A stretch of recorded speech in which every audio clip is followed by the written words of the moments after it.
जुग जुग जीवे तोर लाल आमादान गोपाल आमादान गोपाल वो बहिनी तोर घर बेटी या मेरा जे सोहर मंगल गाथन ओ बहिनी तोर घर बेटी या मेरा जे सोहर मंगल गाथन हो। बोली सियापति रामचंद्र की जय हो।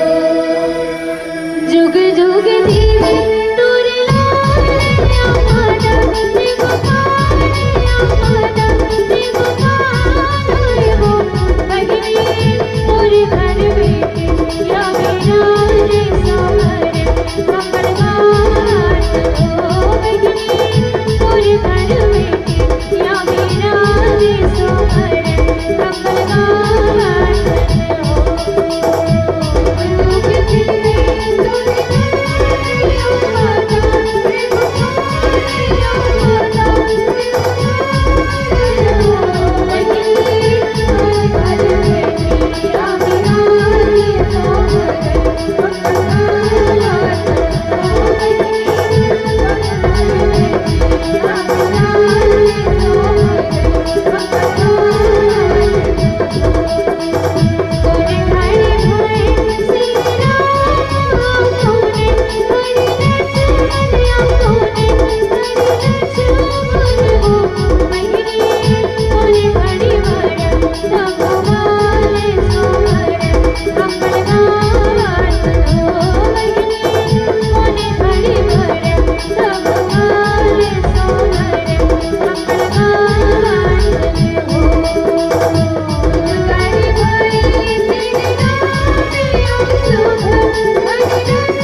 गुड्डी के पापा और मम्मी और दादी और दादा आ जाओ।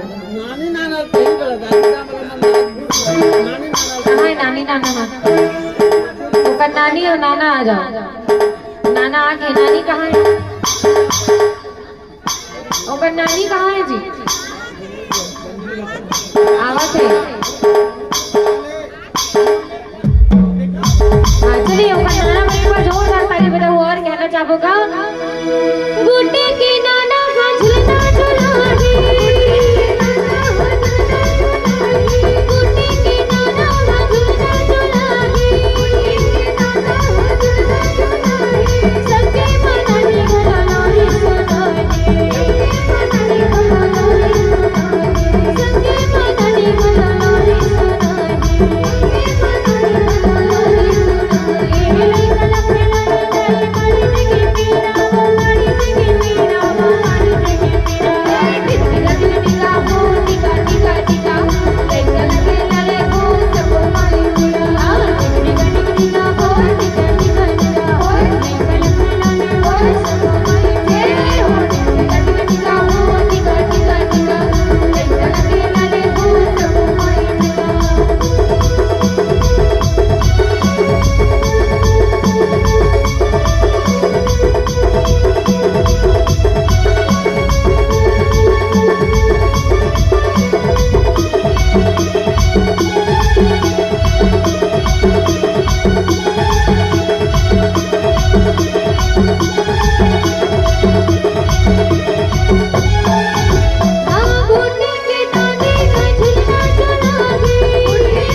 गुड्डी के नानी।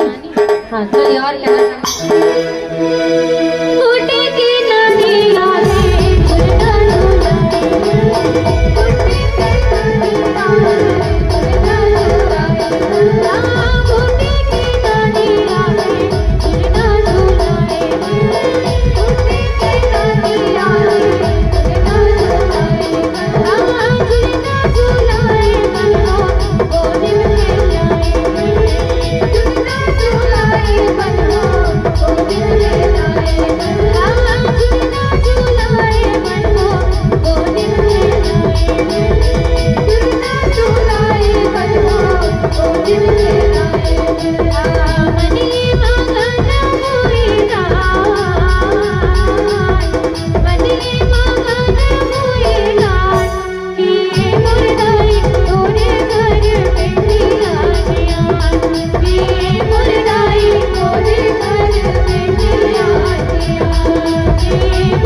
चलिए